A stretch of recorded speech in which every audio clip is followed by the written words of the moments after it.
The wind doesn't whistle in these hills, it whines. It breathes heavy through the hollers and whispers secrets through the pines. My papa always told me that there are things in these woods that ain't for mortal eyes, and you best leave 'em alone if you know what's good for ya. He taught me the rules of the mountains, not the kind they put in books. One of them is simple: don't answer if you hear your name being called in the woods. It ain't your kin calling. I was 10 years old. My brother Caleb turned 15. He was always restless, like the mountain air was too still for his spirit. He wanted more than what our quiet life in the cove could offer. That meant breaking a rule or two just for the hell of it. Well, that October, a warm fall hung over us like a shroud. Caleb got it in his head to camp out on Pine Ridge, a place Papa had forbidden us from ever visiting. He said it was a bad place where the grounds were hungry. He packed a bedroll and a sack of grub and snuck out after supper.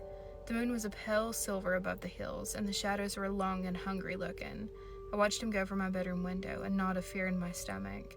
I knew what Papa said about Pine Ridge, and I knew what he said about calling out. Around midnight, a storm rolled in, sudden and violent. The wind tore through the trees, screaming like a dying animal. The windows rattled. The old house groaned under the strain. I lay in bed, picturing Caleb out there in the dark. A chill that had nothing to do with the weather ran down my spine. Then I heard it, a whisper, faint but clear, carried on the wind. Ben. Ben. It was my name. It sounded like Caleb, but something was wrong. The voice was thin, reedy, like a pine needle scraping on glass. I froze, my heart a drum against my ribs. Papa's warning echoed in my mind. Don't answer. The voice called again, closer this time, just outside the house. Ben, come here. I squeezed my eyes shut and pulled the blankets over my head and prayed. The wind shrieked, the rain hammered against the tin roof, and all I could hear was that terrible, pleading whisper. I didn't sleep that night.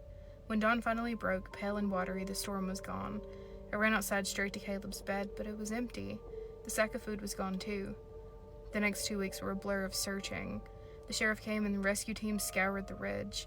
They found Caleb's empty campsite, a cold fire pit, and his bedroll, but no sign of him.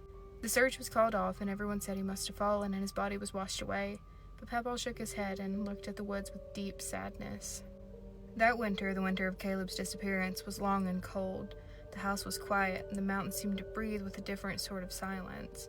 We never saw him again, but sometimes when the wind comes through the hollow just right, you can still hear the whisper. They sound like Caleb, but with that same thin, scraping quality. They call my name, and I always remember what Papa said. I don't answer. This is a totally fictional story written by one of you guys, but it was written so well, I had to read it. There was no way. That was incredible.